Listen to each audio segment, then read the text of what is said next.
Thank you for joining the Sharpest College Football Podcast. This is our playoff round one preview. I am BuckMetrics, joined as always by Robert Martin. Robert, the conference title games are behind us. It's a little bit of a bittersweet moment here. The season is winding down, but still a lot of good, games left, yes? Yeah, a lot of games left still, but again, yeah, it is sad. It is sad that, and this was true last week as well, but you really feel it this week when we've got, I think, 5 games this Saturday, kind of ish, between, it's just Army Navy, and then I think like a night game, and that's it, and some FCS games. But other than that, it's just like, yeah, this season's almost over here. Like a couple, 60 some odd teams have one more game. We've got the playoffs, and then that's it. Back to the long off season again. And it's like college football, it comes and then it goes just as quickly. You have to enjoy it here, and we enjoyed it this year. I will definitely say that my LSU did not make the playoff finally cashed this weekend because you never know, the buzzer beater, right? You never know. Yes, exactly. But no, I mean, I just made a ton of money there on Sunday at around noonish. And yeah, so that was basically the last big gasp of the season, and it was an insanely successful season to me. And let's have a successful postseason here too. Hoping so. Fingers crossed. All right. If you are new, this is our glossary. Go ahead and do a screen grab of it. Save it where you save all your college football stuff. And if you are not new, you are by definition brilliant. All right. Last week, 1-0. Just the BuckMetrics total play that was on JMU. I was cooking and I forgot about that, and I was pleasantly surprised to see a full unit in my account when that game was over. A little bit of confusion. I did not count that Texas Tech BYU under, even though I have it labeled as an under. The math just got a little wonky there. So full transparency, that's keeping us under 50% for the year. Aside from that one game, don't remember if you played JMU Troy under. Did you? So my model, I think if you remember, my model only had it as like JMU -8 or something. So because I already had a lot of money on JMU to win the conference at 2 or 3 to 1. I think maybe 3 or 4 to 1. So as Isaiah said, as Duck said, sorry, he said, don't waste your money, don't hedge out. It was like, to basically hedge out the future was like $19, and I said, fine, whatever, right? Man, did that feel good. Through that game. I'm like, okay. I'm like, it's okay, guys. It doesn't matter. And then I think like midway through the first quarter, I bet it I grabbed some Troy plus 20.5, plus 105. So that was actually a surprising last minute sweat. I'm like, come on, JMU, we're not actually going to do this, right? It's fine. Just let it move on here. But no, that was good. Very sad about North Texas. I had amazing North Texas numbers from early in the year. I had them as outright favorites. Pipeline had them as the better ranked team. My model loved them in the game. The committee apparently was right. That's one of their one wins. They actually had Tulane ranked above North Texas. I guess shout out to them. They were going against the sports books there, but fine. As a side note, I just still don't understand how this works. Like, how is it that a 2-loss Tulane hosts a 1-loss North Texas? But whatever. That's a story. That's a question for another day, probably. But no, outside of that, Kennesaw State, man, our Owls. I got to get a Kennesaw State jersey. Yeah, that was good. I love that. Very sad, though. I could not watch that game because Canada does not have CBS Sports Network. But I was cheering for them in spirit on the ESPN app, though. But and then, yeah, going into Saturday, Texas Tech there. Yeah, I was tempted to play that under, but my model, I think, it was just high enough that I couldn't play it according to my model. But I was cheering for Texas Tech, even though I didn't have a dog in that fight. Happy to see Texas Tech in the playoffs. That's going to be we'll talk about them in a second there. SEC, that was fun. Oh, I will also say, too, that I did not bet in the MAC championship game. Because you remember I said my superpower is always getting that game wrong. And my model had Miami of Ohio favored that game. So if I had to bet according to my model, it would have been wrong. So there you go. I've learned. You just don't do it. You don't touch that, and it's good. And then, yeah, my Georgia crushing Alabama there. And then you get the Big Ten championship game.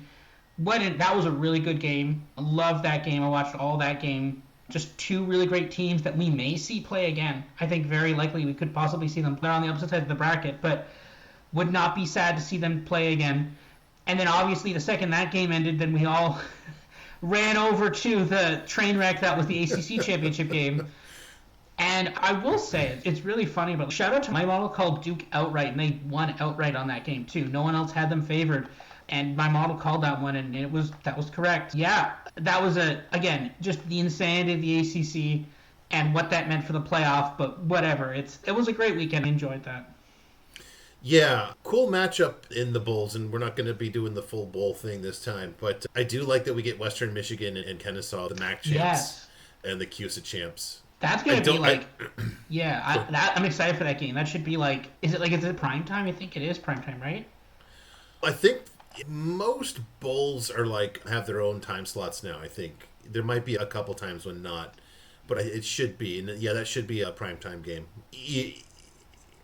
That's one I'll watch for sure. I'm not as fired up as about the bowls as I used to be, just because of so many opt-outs, which I'm fine with. I don't want somebody to risk their future because of an exhibition game, so I'm good with it. But the ones that actually do have the critical mass, and I'll watch my team, but it's more like a pre-spring scrimmage, if you will. I'd rather not see Jacoby Lane and Mekhi Lemon play. What do they have to prove? If Jacoby Lane's coming back, I definitely don't want him to play, and Mekhi Lemon's going to be a first-round pick. I don't want him to screw that up, and I'd rather see some of these guys that were they had a couple of receivers that were highly ranked coming in to this season. One of them played a lot, Tinook Hines. The other guy, Corey Sims, I think is his name. I'd like to see them get a lot of carries or a lot of receptions like Lane did a couple of years ago against Louisville when kind of everybody else sat out that game. To go a little topical too, before we get to the round one playoff games, I've gotten into it with a couple of people on Twitter. So this is when I run to my Canadian friend and say, tell me I'm right. But I'm curious about your opinion on this. We talked about this with Isaiah too, but a separate G5 championship I think would pull a lot of viewers, right? Yeah, no, 100%. I'd be watching every single one of those games. Yeah. I would be, I'm sure you would be, Isaiah. Fairly sure, if you're listening to this podcast, I'm fairly sure you would be as well.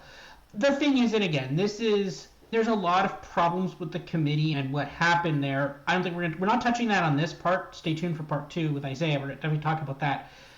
But look, okay, yeah, great. JMU, and we've all been huge JMU fans. We were JMU fans when Signetti was there. We were JMU fans now with Bob Chesney, and we're going to be, you're probably not going to be Bob Chesney fans when he goes to UCLA. But no, I love to see JMU. I'm like, man, I love that for that program. That being said, they are now being fed to Oregon. You now have to travel to Eugene, and you're 21.5-point underdogs under the lights in Eugene. Good luck, right? Okay, that's not... Like, I love it for the program, but I don't love it the fact that their first experience in a playoff environment is going to be just basically being force-fed to an Oregon team that's out for blood, right? So, yeah, I don't think that's a great plan. And we actually saw that with Liberty playing Oregon a couple years ago, and they crushed them in that game, right? Same thing as Tulane. Tulane is 17.5 underdogs to Ole Miss and going to Ole Miss. Now, that one is a little iffy because actually both those coaches, one, Ole Miss coach is just straight up gone. Tulane's coach is going to go become the coach of Florida. And I think that if there was a team that would, obviously any other team any other playoff team would have probably been a tougher matchup for Ole Miss. But if there was a G5 team that could make that competitive, it'd probably be Tulane. Again, this is the thing. Wait a minute. But again, sorry, I saw this just broke this afternoon. Did you see who Tulane hired as their next head coach? This is going to sound like I'm making it up. I don't think I saw this. Who? Yes. The guy who just, I guess, I can't say he made a mess of Southern Miss, but he certainly didn't unmake a mess of Southern Miss. Mr. Will Hall. Oh. He was the offensive coordinator there under Willie Fritz. So I think that as much as I've lauded them for hiring Willie Fritz and John Summerall, I think they just got tired. They got lazy. They said, oh yeah, we know Will Hall. Good guy. The famous good guy, just like Will Muschamp. I don't know who else is named Will that's a good guy. It's probably about 15,000 Canadians named Will who are good guys. Not in California. But yeah, they really just, I don't know. I think definitionally they're different now than they were 2 days ago. Yeah, to be fair though, Summerall is still coaching the playoff game, right? So yep. It is. Yep. So these are the last days of good Tulane. Yes. But this is the thing, right? It's okay, great. Yeah, I love that they're in there. I love that the G5 doesn't just get to end their season in a bowl sponsored by a distributor for the U.S. Army or something. So that's great. I like that. But at the same point in time, is the best thing really to feed them to a top 5 Oregon or an SEC team? Is that really the best outcome here? like honestly, a G5 playoff where it's like Tulane is hosting. Again, I mean, like we get to see Tulane versus North Texas. We Let's do kind of saw. this. Let's do this right now. This is totally unscripted, okay? Let's just do an 8-team thing right now. So I'm gonna go Okay. through my top five here. Tell me if you agree. Number one would be Tulane. Yeah. Number two would be JMU. I think three I have to give to Boise. I still have questions about how Boise actually won the Mountain West. I feel like that should be Okay. like investigated for rigging, but okay. And I'm going to just go with the top five or the conference champs. We're going to play like Yeah. it's not as crazy with the G5. So unless you want to make a case for Kennesaw and Mr. Western Michigan above Boise, which God No, bless that's if you want fair. to. No, that's So fair. I'm going to put Kennesaw 4 and Western 5. Does that feel right? Yeah, that seems right. Okay, so my three at larges, I got to go North Texas as my first at large. Yeah. I think South Florida is number 2. Yeah. I'm stuck on number 3. I kind of Y- think y- it's San Diego. I was going to say that, even though they didn't even make their conference, they're the best of the rest. I'd put them Yeah, over they're ahead of UNLV. they're better than UNLV. There's an argument And there for Troy, an argument there for oh, Jackson. See, the problem is now yeah, this is the problem with an 8 team, especially in the G5, because it's Jacksonville State or Troy, and you're like, I don't know. It's tough, right? Like it's like you can make an argument either way. This is the thing. The thing is, it's really funny because I had this idea over the weekend. I think the problem is that a lot of people say the problem is the committee. I think the problem is the committee doesn't rank enough teams. They should rank more teams. Like yeah. they should rank the top 50, and then at that point, then yeah, you could do a G5 playoff, right? Now, is that going to be done? No, that's going to end horribly. But still, though, they should just do more. They should rank more teams, not just 25. They should rank like 50 teams. They need a separate G5 committee. And this Yes. made people like actually know what the hell. So Tulane versus San Diego State. But is it crazy to say I might go against you there? So here's the thing, though. San Diego State's defensive coordinator got hired away. Okay, but he'd stay through the playoff though, right? If we're playing Oh, this out. probably, yeah. That's true. He probably he wouldn't stay through the playoffs. So then at that point, then All right. okay. So should we say just SDSU? Yeah, I think so. All right. That would. We're not yeah. booking bets or anything, but just like who we like here, okay? James Madison's. I might have an upset bracket here. I might actually go South Florida over JMU as well. That would be an amazing game. I want to see that game. I think they could score on JMU. I'm going South. I'd still take the Dukes, but yeah, that would be an incredible game though. That would be the best JMU game from the season. And you can't say that's the best South Florida game because they beat the University of Florida. Yeah, this is crazy. Here we go again. Boise against North Texas. Yeah, I'm going with the upset. Yes. You're going This Boise is over fun. North. I do North Texas, 100%. See, No, these I would be like amazing North games. Texas too. Yeah. Yeah, these would be amazing games. And then this is the one that we get. Kennesaw against Western. I got to go with the Owls for dozens. Yeah, I go Kennesaw State there too. Yeah.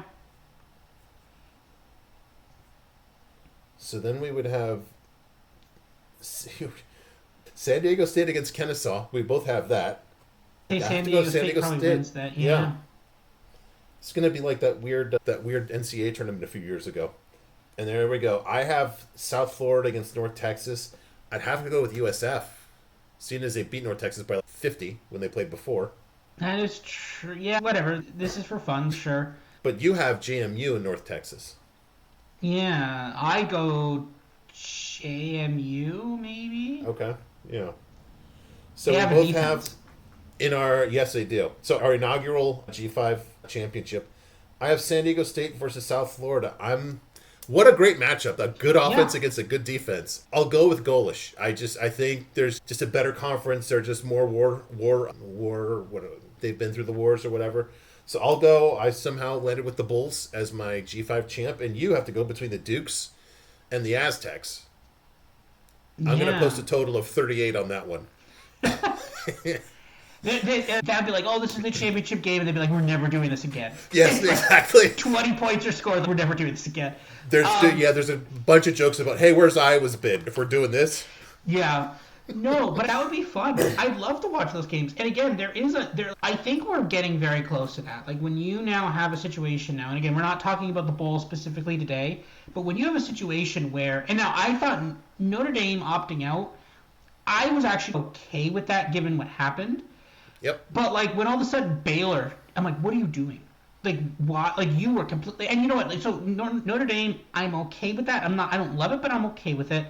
Iowa State, okay, that's fine. You have injuries, your coach left, okay, that's fine. I'm actually okay with that one too. But what's Baylor's excuse? What's Baylor's excuse? And then a bunch of other ones did. Kansas opted out. Kansas was offered a bid. They declined as well. Like a ton of other schools declined. And I'm like, what are you doing here? Are we actually at a point now where this is the end? Is this the end of the bowls here? Where now, I think if we're now at a point where a lot of these teams are like, what's the point? And the thing is, there is an argument. It's a bad argument, but the argument is like, we're recruiting right now. We got to start like nailing down our transfers because the transfer portal opens up in a few weeks. And even then, maybe the best part of our team is about to opt out of this game. If you're a quarterback or any sort of player who even has a chance of going to the NFL, you're opting out, or you have injuries or something. Like there's a point where it's you know what? Why am I spending time on this? I could be trying to get people in the portal right now. We could be scheduling NIL visits, right? So there is a point where it makes a little bit of sense to do this, and we're at a point where there are no, like, any of the bowls. I mean, there's no more, oh, okay, yeah, we can go play in the Orange Bowl. The Orange Bowl is a playoff game now. The Citrus Bowl, like, all of the big named bowls, which actually they added some more bowls, but what's the most prestigious bowl that's not a playoff game? The Pop-Tarts Bowl, which, okay, that's cool, but, like, what's the next most prestigious bowl? Like it's the Duke's Mayo Bowl, like what? Like seriously though, like the Capital One. You've got Michigan and Texas. Does Michigan play Texas? Yeah. Yeah, that's good. Yeah. Okay, that's gonna be a fun game.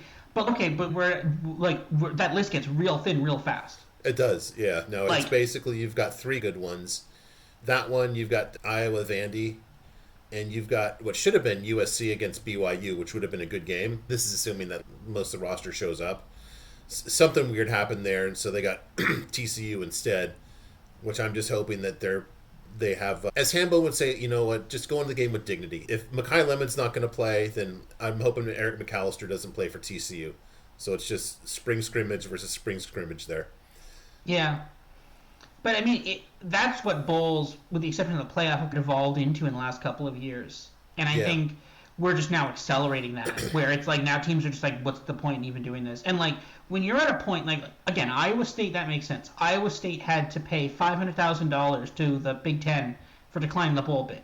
Okay, yeah. And now if you're sitting there and you're the university and the athletic department, you're like, okay, I think paying $500,000 makes sense because if not, we have to name a new interim court. We have to name an interim coach, an interim coaching staff, which we're not even remotely prepared to do. And we're going to lose a bunch of kids, and Campbell's probably going to take a bunch with them. That's fine. Kansas State declined. What's Kansas State's excuse? Well, Chris Kleiman retired. Okay, this was unexpected. No one expected him, but come on. Of course, okay, was it like they probably knew before, right? There's got to be next. I don't think they did. I don't know. That surprised me. But it's not like he left for another school. He just retired. He didn't take the entire coaching staff with him to a retirement home in Florida. Like correct. Let me make a counterpoint though. Okay, LSU just absolutely had to get Lane Kiffin as soon as the regular season was over. Penn State had to get Matt Campbell before too long, and that's because they need to start on building their new program. With how much we see in the transfer portal, I'd say almost every program not named Ohio State is in that same boat. So I don't have a problem with a team saying, yeah, I don't really care about a bowl, I'm focused on next year. Although I got to say, I don't know if it was you or Isaiah made the good point about for Baylor. It just sounds like we just want to cut off any reason that we have to fire our coach. That was me. Yeah, honestly, I just felt because here's the thing. The other thing too, from a PR perspective, right? You go to the bowl, you win, and this is the same kind of argument for Notre Dame. A little different though. But say you go to the bowl and you win. It's okay, whatever. We won. Say you go to the bowl and you lose, and it's like, are we really going to keep our head coach? But it's like, would you already decide to keep your head coach? So it'd be like the same thing as like Florida State. I think Florida State actually turned down a bid as well. There's a list of them. It was just a long list. Same thing for Notre Dame too, right? Okay, let's say I think the one that was floated was Notre Dame to the Pop-Tart Bowl against BYU or Georgia Tech or whatever. Okay, say Notre Dame wins. People are gonna be like, should have been in the playoff. Okay, but first of all, Jeremiah Love's opting out. There's no way he's playing in that game. Okay, so then maybe you get some extra practice for CJ Carr. Okay. Maybe a couple other players get some extra practice. Okay, so say you blow out Georgia Tech. We should have been in.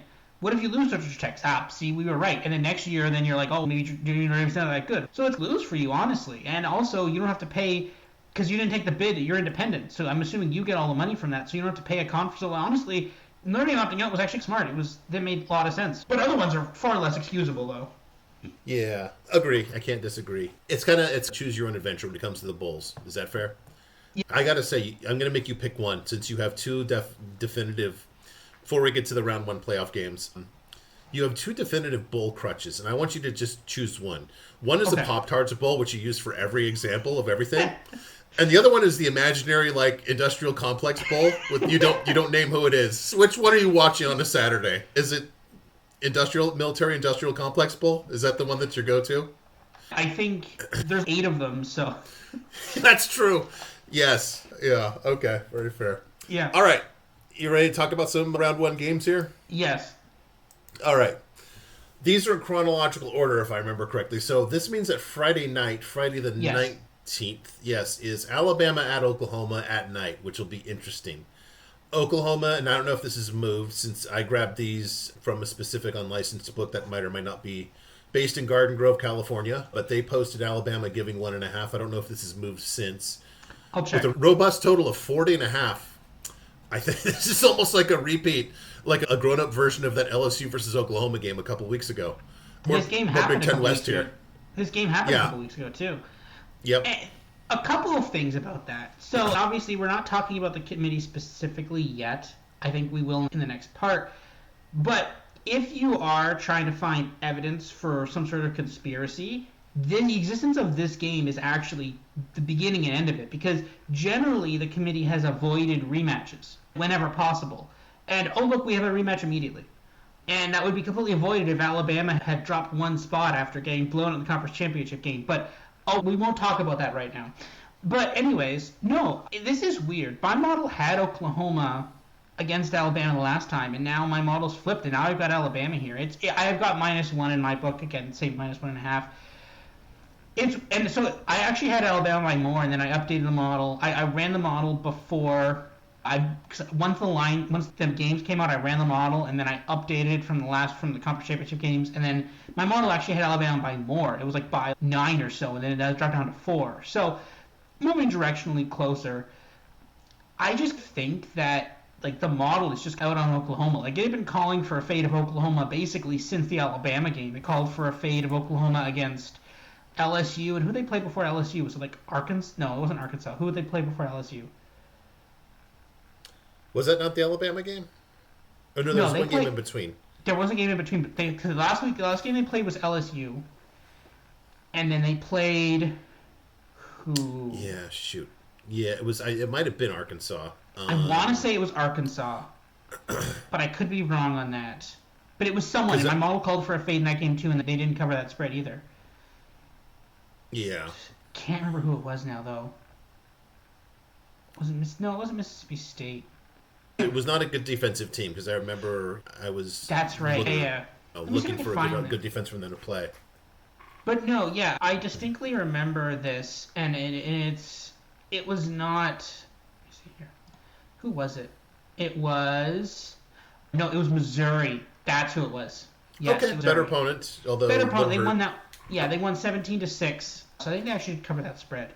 But again, still not a shining moment there against Missouri, being in 17-6.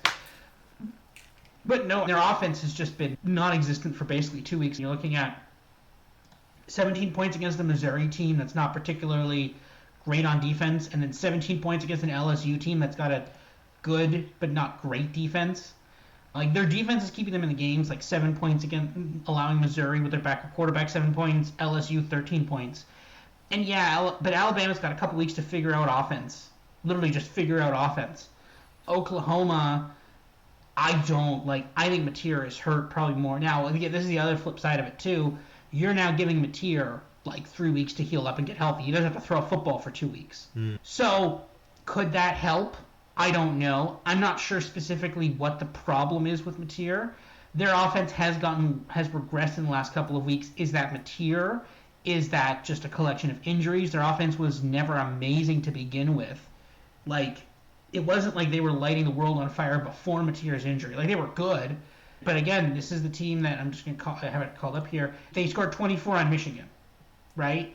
So again, not the great, and 22 against Auburn early in the season, and then that was in his injury, right? Like the most points they scored all season was 44 against Kent State and 42 against Temple. So far from offensive explosion here. You might recall I did a look back, and they should have scored, like, the actual post game was like 27 is what they should have scored against Kent State. This is the thing where it's like their offense has never been. It's never been like, oh wow, this offense is amazing. It's been okay. Their defense has been carrying them, and if Alabama can just figure out offense, they can win this game. That being said, the winner of this game gets to celebrate for a very short amount of time before they just get stomped by Indiana. So that's fine. And again, actually, to be honest, if you're like the best outcome for Indiana was just straight up Alabama not moving. Because had Alabama moved, this would have been Notre Dame or Miami in this game. And, like, literally, because I do have an Indiana championship future, and I was very worried that this was going to be Notre Dame or Miami in this spot. And if it was, I'd be concerned about my Indiana future, but I am not concerned now, because Indiana is far better than either of these teams. Yeah, both these teams are flawed. I think, my model likes, but isn't in love with Alabama. I do like that they're well-rounded in terms of, they do have, let me grab my laser pointer here. They're strong, if not exceptional, on both sides of the ball here on offense and defense. Good ratings on both, but not great on either side. Boy, that running game just isn't there, though, for them, and Georgia exploited that. And who can exploit that worse is Oklahoma. Here's the thing. That Georgia game on one side of the ball looked a lot like what Oklahoma did to Alabama in Alabama. So I have a hard time just understanding why Oklahoma can't do that again at home. Aside from the fact that Kalen DeBoer is a really good coach, but I think he might have kind of hit the limit of what he has on this team. Does that seem right? Maybe.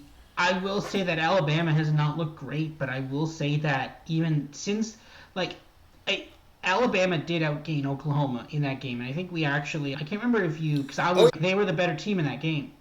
So, I don't know. A part of me doesn't want to touch this game.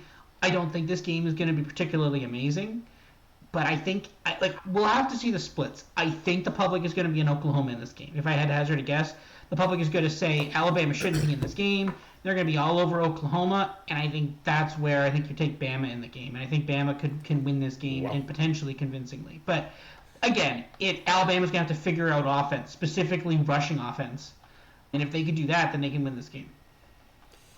Yeah, you threw down the gauntlet there. I'm just going to, I'm saying it's not a great game. All right.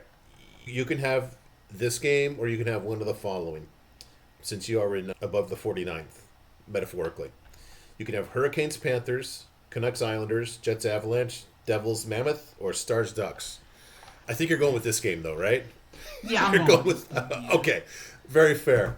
I think, this won't be the most artistic game. I'll tell you this: if this total was maybe a touchdown higher, I'd definitely bet the under just for a little bit, just for fun, because there's nothing more fun in my weird mind than playing an under in a game like this. Again,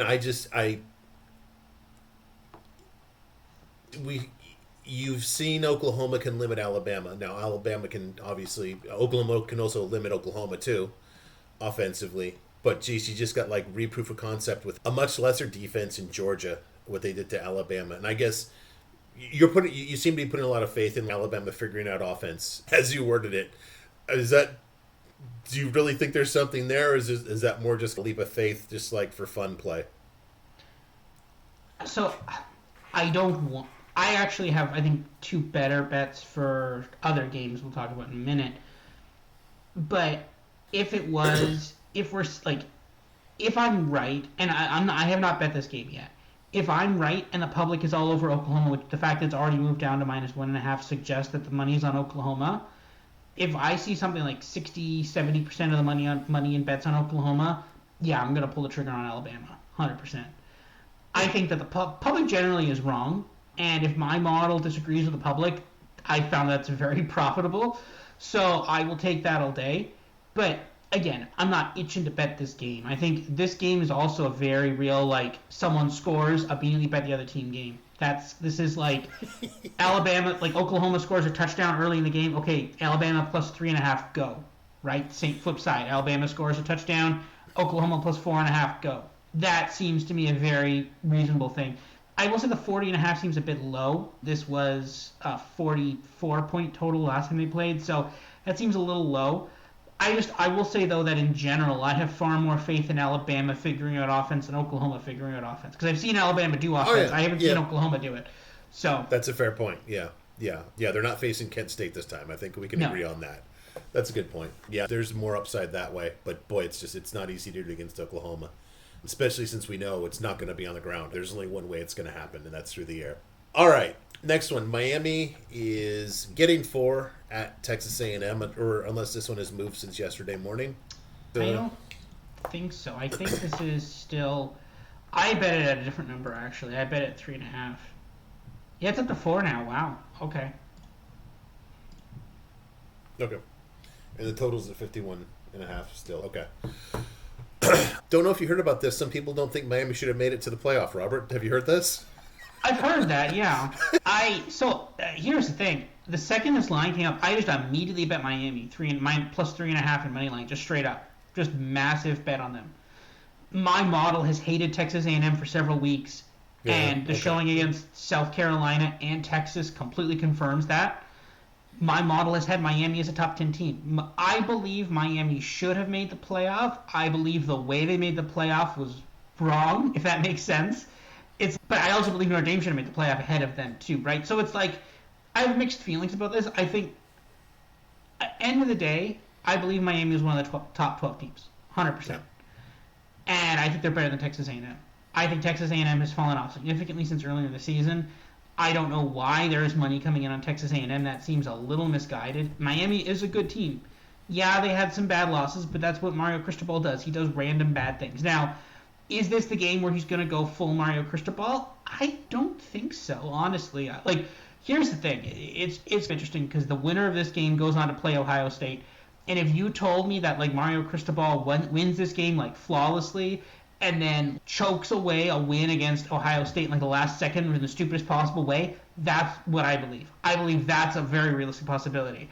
But will he do that in this game? I don't think so. I think this is a far more likely to be hey, Miami's actually good. This is gonna be the game where they trap people in. They suck people in. Oh my God, Miami's really good, and then all of a sudden they're gonna do the stupidest thing against Ohio State, with 2 minutes left, and then they're gonna lose the game for that. I can see that being the case. I'll say this. I want to see Mario. I forget. Didn't these two teams play 2 years ago? Doesn't that sound right?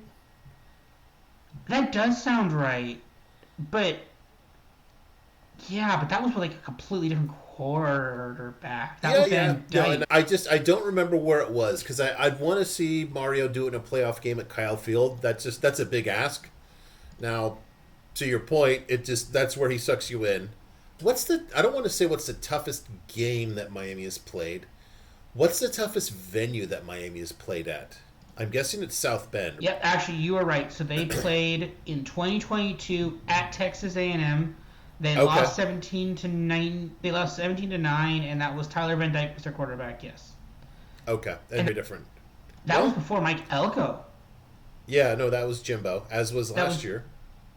Or 23, as was 20. Yeah. Did they play in 23 as well? I'm checking right now. I have the Miami schedule up here. They did play, yes, and they beat Texas A&M in the final Jimbo year. That's when they won 48-33 in that year. So that was at home, though. Okay.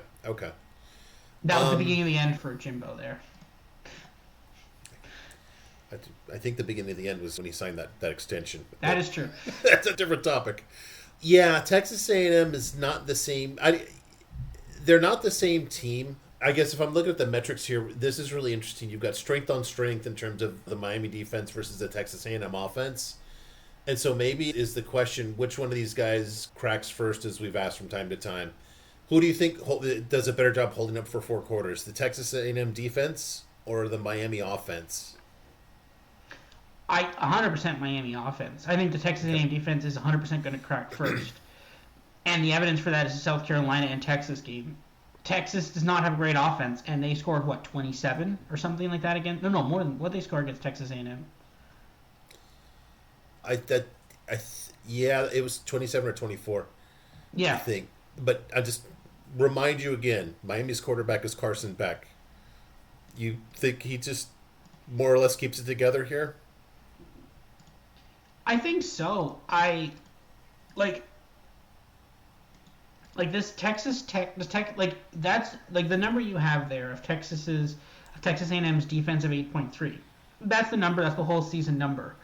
But if you had adjusted it so that the more recent ones have higher weight, look, 27 points from Texas. Okay, they shut out Stanford. Great, good job. 30 points allowed against South Carolina. 17 from Missouri, 25 from LSU, 42 from Arkansas. That's just the last 6 games. That's the last back half of the season. 42 from Arkansas, 25 from LSU.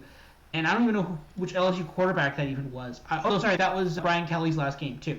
And that was with Nussmeier. So, this defense has been slowly getting worse. Now, their offense has been bailing them out, but the fact is they finally played against a good defense in Texas, and that finally fell through.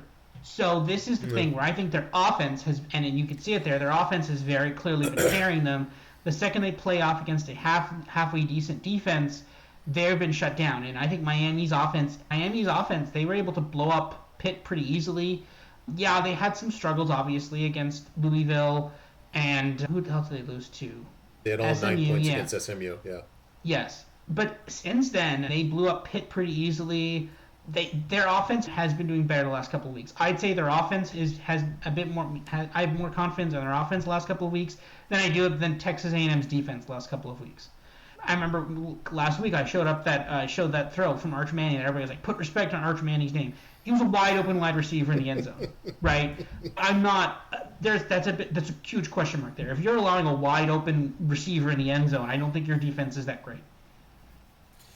Fair, and you make a really good point. I don't think there's any comparison between Miami's defense and Texas's defense. They're just two different animals. So I think your reasoning is sound, especially based on where your model is. Speaking of the model, this is about as divergent as you'll see it as an outcome. You've got Miami by 9. BuckMetrics actually has Texas A&M by 8, and this is about as big as a disagreement you're going to see Athena has A&M by 8. You've got basically a 5-point difference between Athena and BuckMetrics is about as big as it gets, because that's really just the methodology is the same except for how the strength of opponent is normalized, which is really interesting. So these are all over the place. Like I said, I can agree with all of your reasoning. I will just hope that you're not just next podcast saying, did I really just bet on Mario in a playoff game? That's fair. That's a very fair thing to say. You know what? Yeah, there's no perfect bet. My model hates Texas A&M so much. Yeah. And I don't know why. Time. Yeah. It's done it for a couple of weeks now. Basically, it actually had LSU favored against A&M. It sounds crazy now, but since that game, they've looked pretty bad, right? Yeah, I don't know. I honestly don't know I don't know what the play is here. I think Miami. It was dumb how Miami got in the playoff, but I think they're the better team than Texas A&M. I know everybody's gonna bet SEC and stuff, but honestly, and as we've talked about it, and we will talk about it more. I'm not scared of any of the SEC teams winning the playoff. Yeah. None of them. No. I'd be far more worried about a Miami or a Notre Dame, hilariously, than any of Alabama and Ole Miss, Oklahoma, and Texas A&M. I'd be far more worried about a Notre Dame or a Miami than any of those four. Georgia, okay, that's a team, but I'm still not the most worried about them. I think they're definitely beatable, but I'd be far more worried about a Miami or a Notre Dame than those teams. Yeah, fair point. Boy, I need to see Carson Beck keep it together for 4 games. Yeah. But, yeah. All right. This is interesting. This is a really interesting. There's a very specific angler that is fascinating to me. Tulane is at Ole Miss as of press time, as we say in the business, was giving 16.5. Now it's 17.5. Thank you very much. Total is at 56.5, down from the 57 that you see on your graphic there. So let's skip ahead to the bottom here. Athena basically has this right on the spread here with Ole Miss by 17. Boy, this is another one where it's big divergence. Yeah. BuckMetrics has it only by 7 in favor of Ole Miss. I think Athena usually does better when normalized in between two really disparate conferences like this, but we'll see. And what's interesting is your model actually which normalizes data more in line with Athena than BuckMetrics, has actually the BuckMetrics-ish margin of just 6. This is what's fascinating to me on this one, Robert. And look, the big thing here that's really in the favor of Ole Miss is just this offensive rating that's unlike anything that Tulane has seen at all this year. Okay, but you know what? The other thing that's interesting is this is like a decent American Conference defense here. I will say we did see what Tulane did to a very good North Texas offense. Very different from what Ole Miss does, but they kept them relatively under control here. There's a double fascinating thing here in that you've got John Summerall now is going to be coaching Florida. Charlie Weiss Jr. is going to be calling plays for Ole Miss, the former/current OC, although he's going to LSU with Lane Kiffin. This is what's really interesting to me. This is kind of like a conference preview game for Summerall in that he's going to Florida. John Summerall, in 4 years as a head coach, has 3 conference titles and 1 runner-up. I will ask you, Robert, how many conference titles does Pete Golding have, the Ole Miss head coach? Yeah. I think 0, right? That would be a 0. Yes, it's like 4th down, as the defense says. They stop for no yardage there. I'm going to say this, Robert. If I am Memphis and I was done the favor of somebody taking Ryan Silverfield off my hands, because the buffoon who ruins the playoff committee also makes a habit and lifestyle of ruining Arkansas football, like a dunce took Ryan Silverfield off my hands. If I had the opportunity to hire Pete Golding, as a Memphis fan, I would still have some concerns and questions. Wouldn't you, if you're in that situation? Yeah. The thing is, so a couple of things I will say about Ole Miss. The fact that a lot of the offensive staff a lot of people are going to be involved at LSU are back in this game feels a very kind of like under the table way of Lane Kiffin saying, okay, here's some help. I can't coach. Maybe he did want to coach this game. I think he actually did want to coach this game, but at the same point in time, you can't have him coach this game while also him going to a rival. So this in some ways feel like sending Charlie Weiss Jr. and a bunch of other ones kinds of seems like a little bit of okay, I can't be there, but I'm going to send the best people I've got to help you guys out here. That feels like a little bit of that.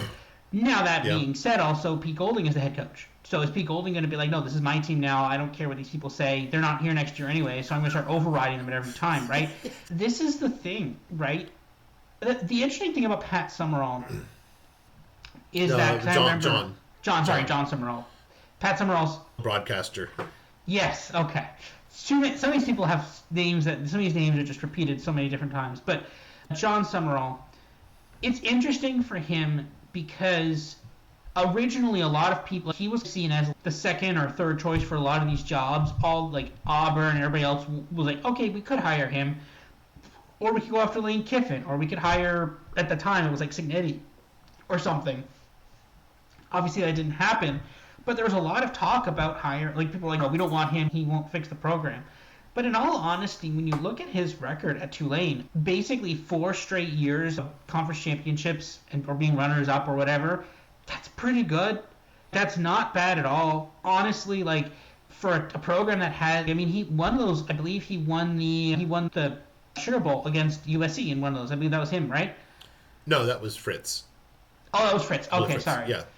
No, he was busy winning the Sun Belt both years he was there when that happened.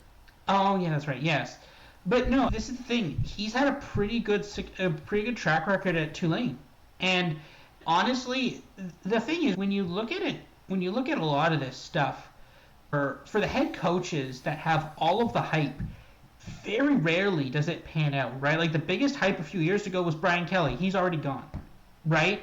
Like very rarely does all the hype for one of these head coaching hires which one was the one this year? Bill Belichick. Look, they're not making a bowl, right? So your Jimbo was not a success at Texas A&M, just to be controversial here. Yeah, exactly. What's the best hire by far, by a mile, that's worked out in the last couple of years? Obviously Cignetti, right? There we go, Indiana okay, right here. Yep. And I would say not a close number 2, but a definitive number 2. I say would be Marcus Freeman. True, 100%, yeah. I did not like that, but man, once he got it. But go on, please. And exactly, you're proving my point there. Those hires did not have not a lot of ink was spilled about those, especially not Signetti. Marcus Freeman, a little more, but people were like, oh, clear downgrade from Brian Kelly. Guess who has a job right now? Honestly, a lot of the times, it's the hires that people don't pay attention to that pan out the best. Because when you think, like, when I was realizing this, and now I keep thinking back, I'm like, actually, yeah. And you mentioned the Jimbo hire, right? That one, same thing, right? It's usually the hires that people don't talk a lot about. Those work out the best. And you know what? Lane Kiffin going to LSU, ton of ink is spilled about that, and people are just assuming it's going to work out. And it seems like there's no way it could possibly go badly. But we all said the same thing about Brian Kelly. We all said the same thing about Jimbo. Like, maybe we don't know why it's going to not work out yet, but maybe it will, maybe it won't. I don't know. But, like, the hires we like this year we love Bob Chesney there. I love the hire of Bob Chesney. You don't like where he got hired to, but that's okay. But this is the thing, right? A lot of the ones that don't get as much media attention are the ones. I think Summerall might be that at Florida. Again, it's a bit early, and we'll have to see. We need to see who his quarterback is.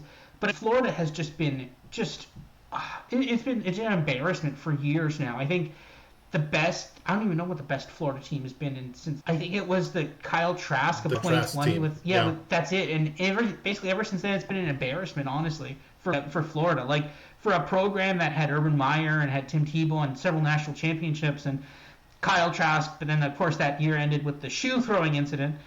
They've never been close. They've not even been remotely, like, the best year since then was the year they made a bowl game and got blown out by Oregon State. I mean, this isn't even good. Like, these are bad things. So no, honestly, maybe that could be a decent hire for them. We'll have to see. But anyways, about this game though, no, I mean, it's interesting that our models have basically, the Athena model has the bigger spread. Our model has it closer. I will say that this game was played earlier in the year. Tulane did play. Ole Miss blew them out. Couple of things about that. Jake Retzlaff was not nearly as adapted into the Tulane offense as he is now. They're clearly doing a lot better now than they were earlier. He's had a lot more time to practice and experience. Also, I will say that Ole Miss has not looked amazing the last couple of weeks. I think, obviously, they've won every game. That's not the problem. But when you look a bit more under the surface here, it was interesting how my model, basically after they beat Florida by 10. It's not the most amazing number. I would have liked to see that number be a bit bigger. I think they didn't cover that. I think that they didn't cover that spread, I don't think. No, they didn't. What was the spread in that game? Much higher than that. What was the spread? I'm on ESPN now. What was the spread in that game? It's not telling me. Huh. Interesting. Yeah, they're not going to have the historical spread on that, I don't think. They should. They do sometimes.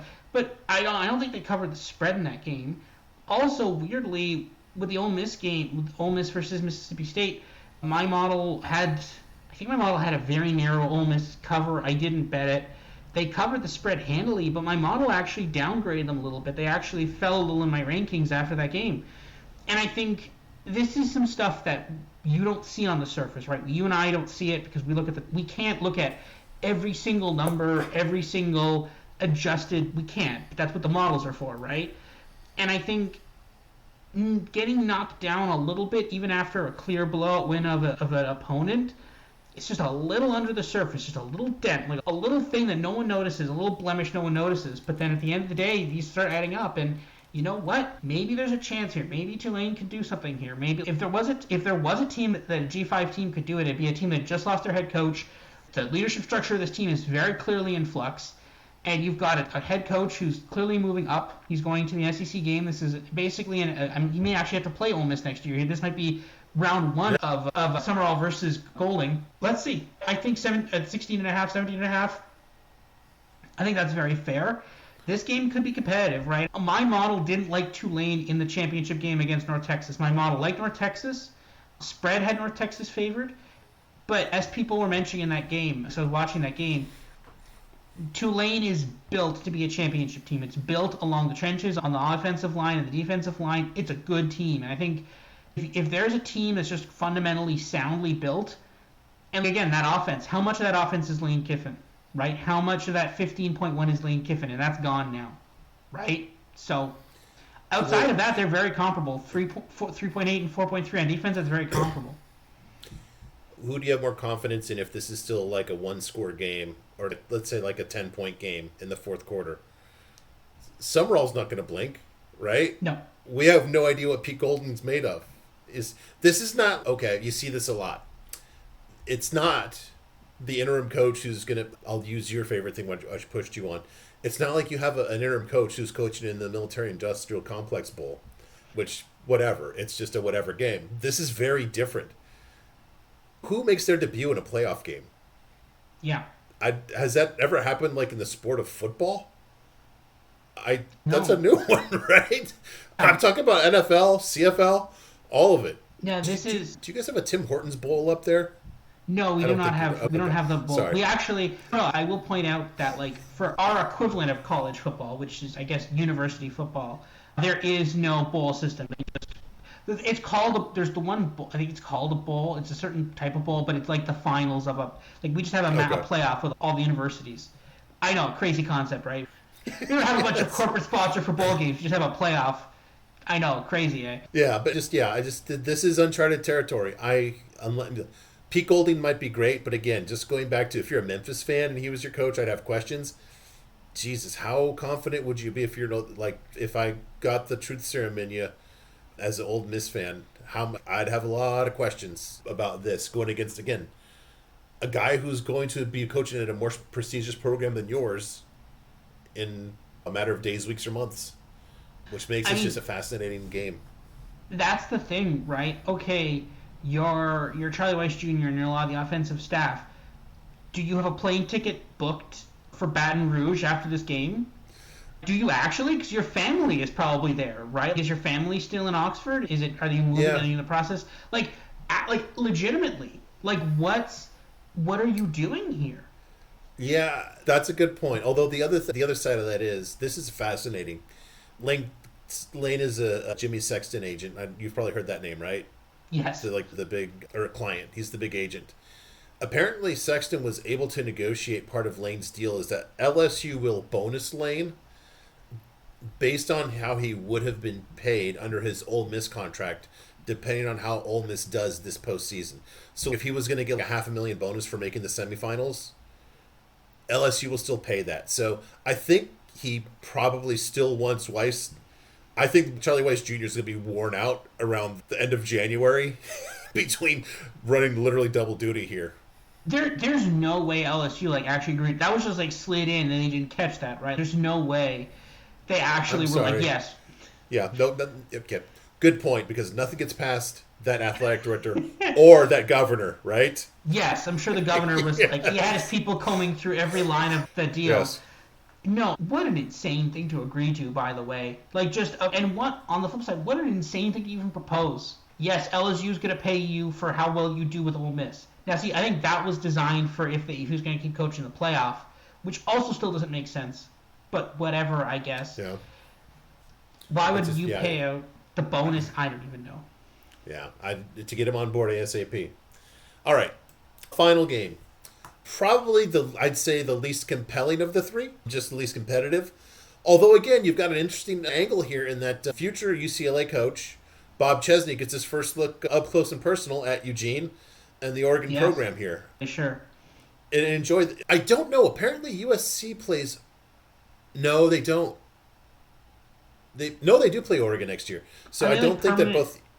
Yeah, I think all the West ones don't. Oh, all the West ones don't have permanent rivals. They flip. Yeah. So I think USC hosts Oregon. So UCLA will miss him. So I don't know if he'll enjoy this one too much. He's got a good defense, but it's not nearly as close to anything that Oregon has. I don't know if there's a great amount of analysis to go into here, other than this is a BuckMetrics model and Athena model under play. It's at 50.5. The BuckMetrics model has a total of 43. Athena with the total of 42 with the very common football score of 5-37, which we see almost every weekend here. I like the under here. I think, but your model confirms that you've got it at 48, so there's a little bit of margin there, or 45, so there's a little bit of margin there too. I do think that James Madison's defense is good enough to maybe just slow it down a bit and get under that total. So that's it. I don't argue with my model when it comes to totals, but I don't see this game as particularly competitive or even approaching competitive. The problem here is obviously just JMU's offense. It's not. And I mean, we've seen them play swap in quarterbacks and stuff, and their offense is good, but it's good in a context of a G5 team. Like that negative -0.1 is like dominant in G5 play, right? But you're up against one of the best defenses in the entire country at a 19.3. Yes.